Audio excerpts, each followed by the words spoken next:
जय गणेश दोस्तों, कैसे हो आप सभी लोग। एक बार फिर से सभी का बहुत बहुत आभार कि आप लोग फिर से आए हैं अपना समय निकाल के मेरा व्लॉग देखने के लिए। तो चलिए शुरू कर लेते हैं आज का वीडियो। ब्रेकफास्ट में मैं बना रही हूँ प्याज की सब्जी। इसको हमारी साइड में यानी कि उत्तराखंड की साइड में प्याज का भुट्टू, प्याज का भुटुआ या प्याज का भट्टू भी बोला जाता है। और इसमें मतलब मुझे लगता है सारे ही लोग बनाते होंगे, बस नाम सब लोगों का सब अलग अलग जगहों का अलग अलग तरीके से रख दिया जाता है। तो जब कोई सब्जी ना हो तो ये बना लो, और थोड़ी सी सब्जी से आप बहुत सारी रोटियां खा लोगे, ये तो मेरी गारंटी है। खैर बहुत अच्छी बनती है। रेसिपी मैं आपको बता देती हूँ शॉर्टकट में फटाफट से। लोहे की कढ़ाई में सरसों का तेल डाला है, अच्छे से गर्म करने के बाद उसमें कटा हुआ लंबा लंबा जूलियंस में कटा हुआ प्याज डाल देंगे। लहसुन मैंने यहाँ पे नहीं डाला है, बट अगर आप लहसुन डालोगे तो फ्लेवर और अच्छा आएगा। पीस के नहीं डालना है, कूट के मतलब ये काट के डालना है छोटे छोटे फाइन फाइन पीसेज में। और इसको अच्छे से भून लेंगे। हरी मिर्च मैंने ऐड करी है यहाँ पे। हरी मिर्च ही डालना आप, मतलब लाल मिर्च मत डालना। नहीं है तो कोई बात नहीं, बस उसको डाल के थोड़ा सा इसको, मतलब जैसे सब्जी के लिए हम बहुत ब्राउन करते हैं ना, वैसा ब्राउन नहीं करना है। जैसे ट्रांसलूसेंट हो जाता है उससे थोड़ा सा और पकाना है। मतलब ब्राउन होने से पहले आपको इसको इसमें आप टमाटर ऐड कर देंगे। अच्छे से भूरा नहीं करना है इसको। बस इसमें आप मान के चलो, मैंने ये 4 प्याज लिए हैं तो 3 टमाटर ले लेने हैं। और अगर आपके टमाटर बहुत खट्टे हैं तो आप 1 या 2 ही लेना, तभी मज़ा आएगा सब्ज़ी में। इसमें डालने के बाद अब हम बस इसमें जो अपने रोज़ वाले जो मसाले होते हैं, नमक, हल्दी, धनिया डालेंगे। हरी मिर्च डाली हुई है मैंने इसमें, तो मैं नहीं डाल रही हूँ यहाँ पे किसी भी तरीके की मिर्चा।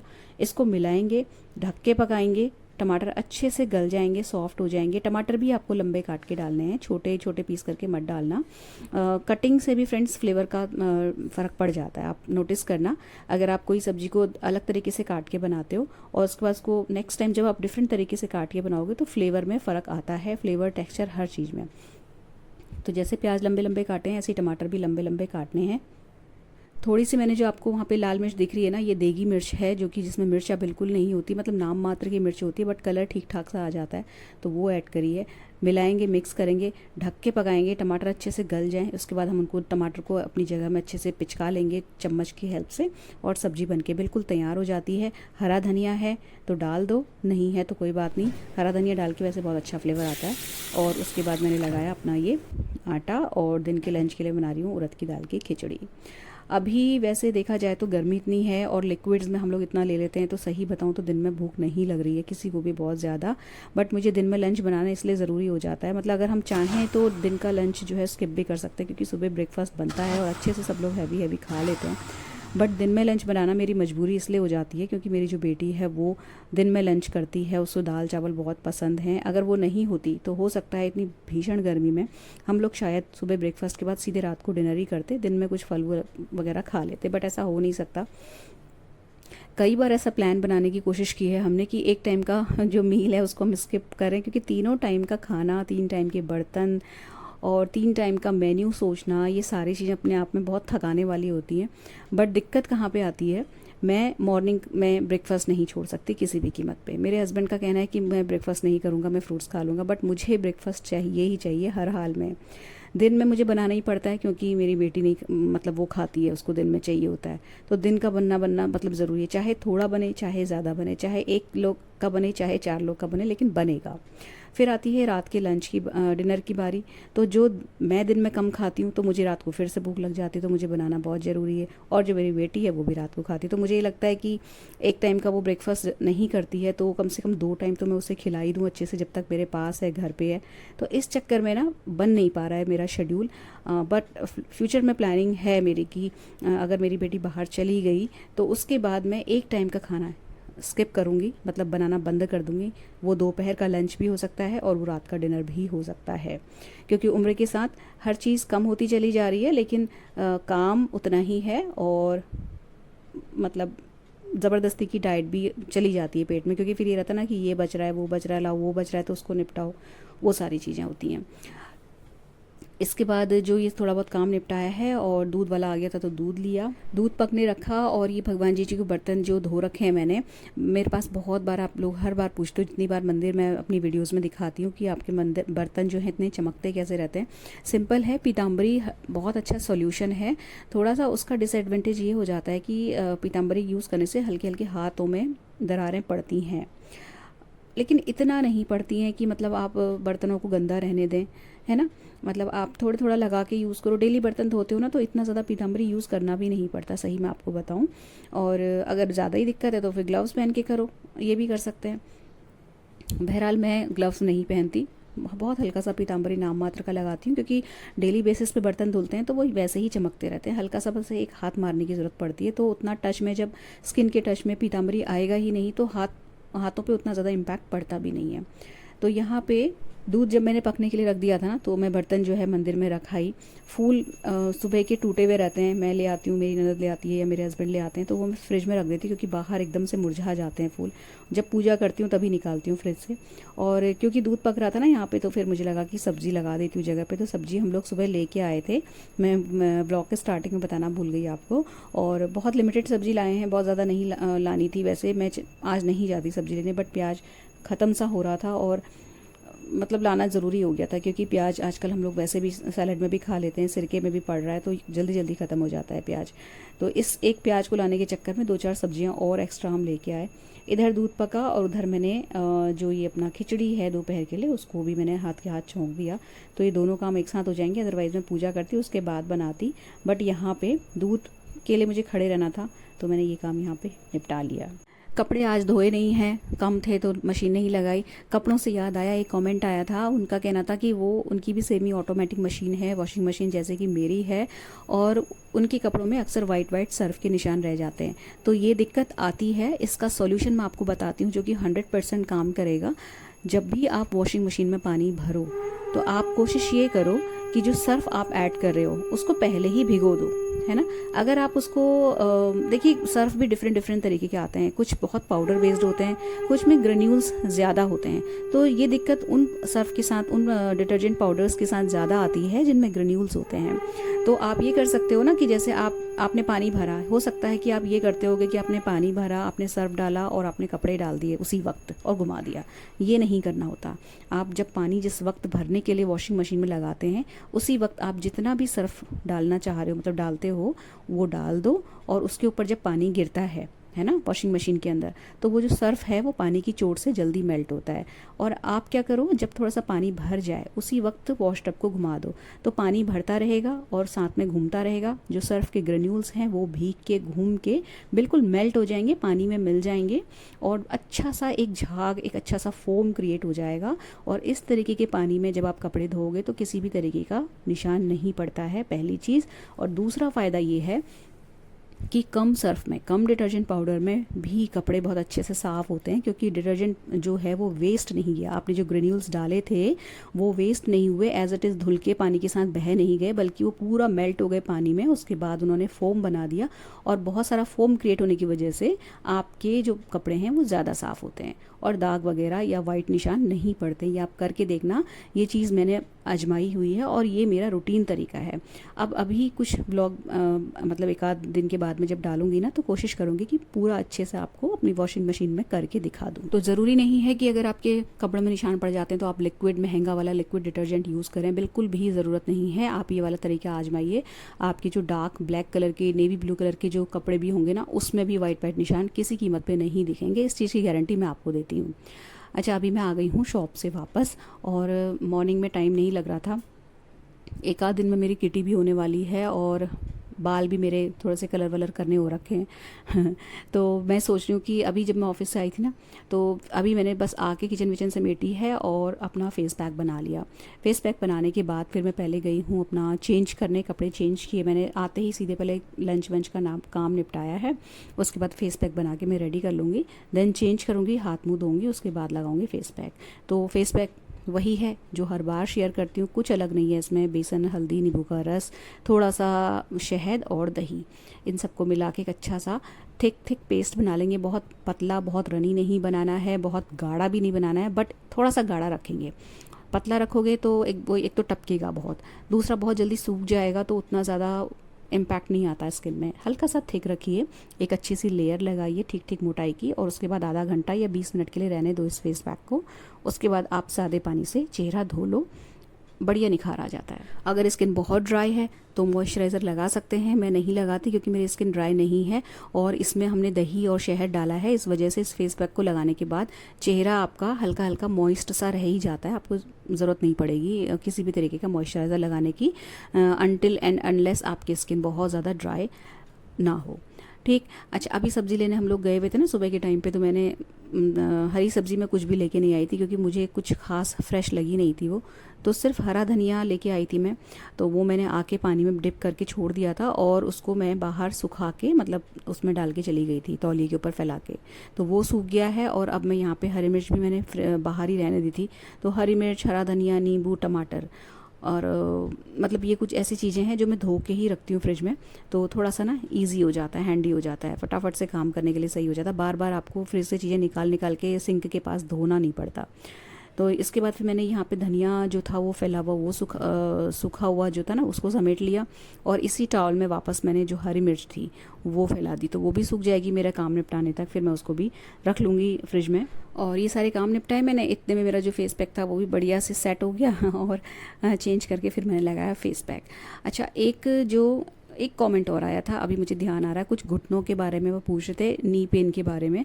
तो देखिए, घुटने की ना एक्सरसाइजेज होती हैं जो थोड़ा सा स्ट्रेंथन करती हैं नीज़ को, और वो शायद मैंने बहुत पहले शेयर की थी अपनी वीडियोस में, अब तो पता नहीं वीडियो बहुत पुराना हो गया और मुझे ही ढूंढने में बहुत दिक्कत होगी।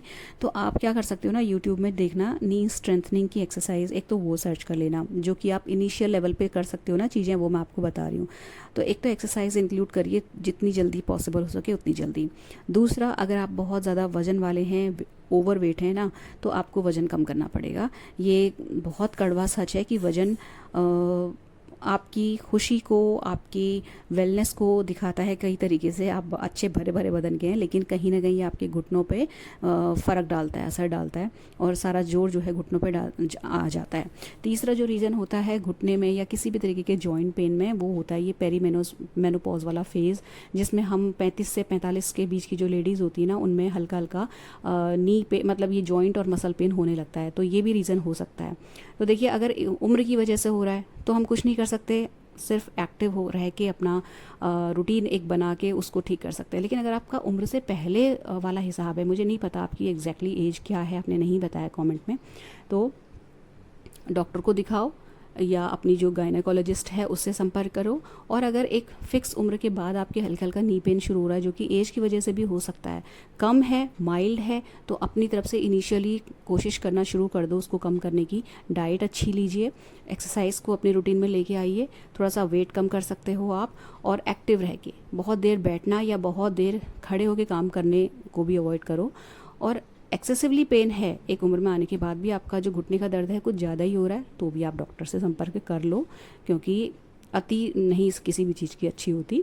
इससे पहले कि आपको और ज़्यादा क्रॉनिक दिक्कतें स्टार्ट हो जाएं, पहले ही अपना जो है उसका क्योर करो। घुटने के दर्द से रिलेटेड देखिए, मेरे पास बहुत ज़्यादा ज्ञान नहीं है, क्योंकि मुझे पर्सनली अभी तक टच वुड कोई ऐसा पेन वेन होता नहीं है। इसकी ये वजह हो सकती है कि मेरा वेट मेंटेन रहता है, और हो सकता है कि डाइट की वजह से, या और कई चीज़ें हैं। और ये ना थोड़ा सा हेरिडिटरी भी होता है, जेनेटिक्स भी होते हैं, मतलब अगर आपके पेरेंट्स को प्री मैच्योर घुटने का दर्द था पहले से, तो वो आपको हो सकता है। तो उसका यही एक इलाज है कि अपना जो रूटीन है उसको थोड़ा सा ठीक करो। बेल का शरबत बना हुआ रखा था मेरे पास, और जब मैंने बेल का शरबत बना लिया ना, तब मुझे याद आया कि आप लोग बेल का शरबत कैसे बनाना है ये पूछ रहे थे, लेकिन मैं बना चुकी थी, उसके बाद मुझे ध्यान आया। बट नो वरीज़, रखे हुए हैं बेल मेरे पास फ्रिज में, अब बनाऊंगी तो जल्दी से जल्दी शेयर करने की कोशिश करूँगी। तो वो मैंने ना अभी जब फेस पैक लगाया उसके बाद मैंने थोड़ी देर रेस्ट किया, चेहरा धोया, उसके बाद चाय वगैरह का एक दौर चला, देन उसके बाद मैंने वो बेल का शरबत अपनी मदर इन लॉ को भी दिया और मैंने भी पिया उनके साथ बैठ के। तो वैसे तो उनके साथ टाइम स्पेंड करने का मेरे पास बिल्कुल टाइम नहीं हो पाता, मैं आपको जेन्युइनली बता रही हूँ। लेकिन ऐसे चलते फिरते, जैसे अगर मैं चाय पी रही हूँ तो उनके साथ बैठ जाती हूँ, तो 2-3 मिनट ही सही, लेकिन थोड़ा सा हो जाता है कि हाँ बैठ गए साथ में, तो अपने को भी थोड़ा सा गिल्ट नहीं रहता और वो भी खुश हो जाती हैं। इसी तरीके से बेल का शरबत पिया तो भी उनके साथ बैठ के पी लिया। अच्छा, ये जो बेल का शरबत था ना, ये शाम को जब मैं पी रही हूँ तो इसका मतलब ये नहीं है कि मैं सत्तू नहीं पी रही हूँ, मैं सत्तू उसके बाद भी पीती हूँ। अभी बहुत ज़्यादा देर तक तो मुझे ज़ुम्बा करने के लिए नहीं मिल रहा है, लेकिन 10-15 मिनट जितना भी मिलता है उतने में ही मैं उसके बाद पी लेती हूँ सत्तू का एक गिलास भर के। और टाइम इसलिए नहीं मिल रहा क्योंकि अब जो बाहर गमले हैं ना वो भी सूख जा रहे हैं, तो डेली का डेली पानी डालने का काम भी बढ़ गया है।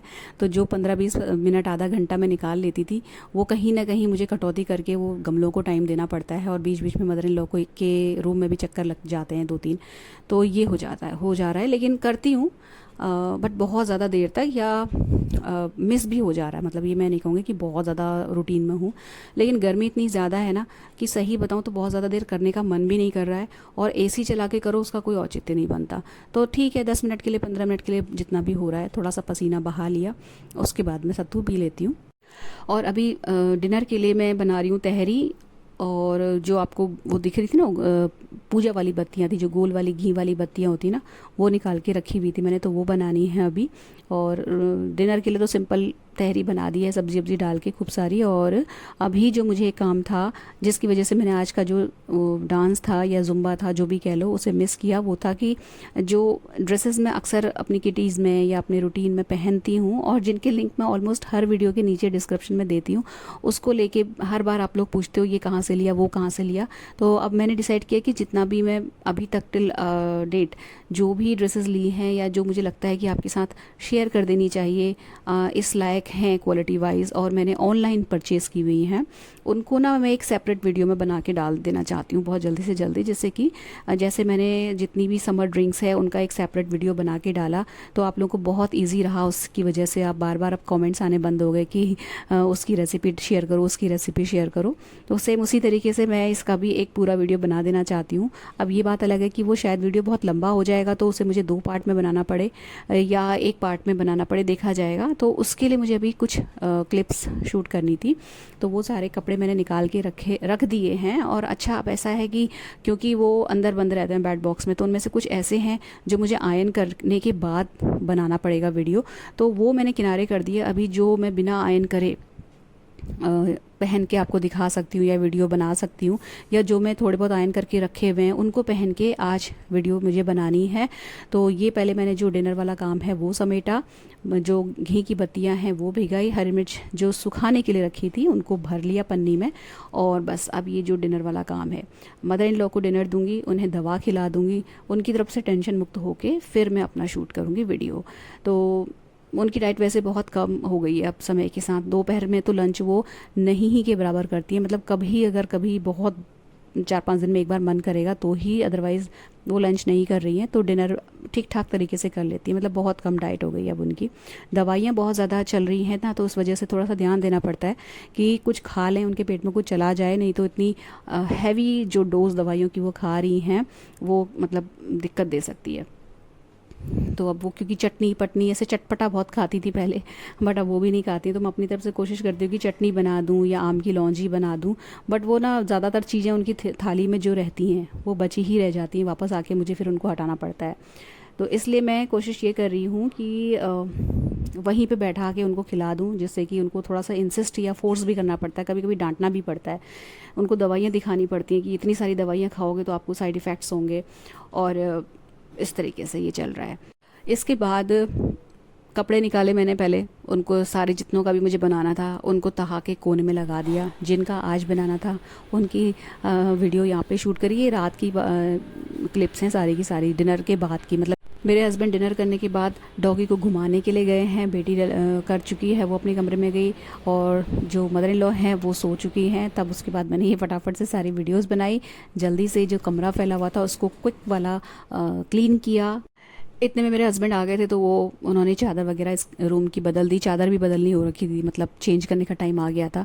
तो जब वो चादर बदल रहे थे ना, तो फिर मैं इधर अपना काम सिमटाने फिर से पहुंची हूँ। और ये पुदीना भी था जो कि मैंने साफ़ किया था, बीच में दिखाना भूल गई थी आपको। तो ये पत्ते अब मैं अभी रख रही हूँ। पुदीने को धो के मैं नहीं रखती क्योंकि ख़राब हो जाता है। एज इट इज़ इसको उठा के साफ़ करके रख दिया मैंने, फ्रिज में रखूँगी। डाइनिंग टेबल साफ़ करी, जो बत्तियाँ भिगोई थी उनको भर के रखा। और इसके बाद फिर मैंने अपना दूध बनाना, दही जमाना, ड्राई फ्रूट सोक करना, वो सारे काम सिमटाए। तो ये वीडियो यहीं पर एंड होता है। अच्छा लगा हो तो इसको लाइक और शेयर करना, चैनल सब्सक्राइब कर लेना, बेल आइकन हिट कर लेना। मिलते हैं नेक्स्ट इंटरेस्टिंग से वीडियो में। Till then take care, stay healthy, happy and positive. Thank you.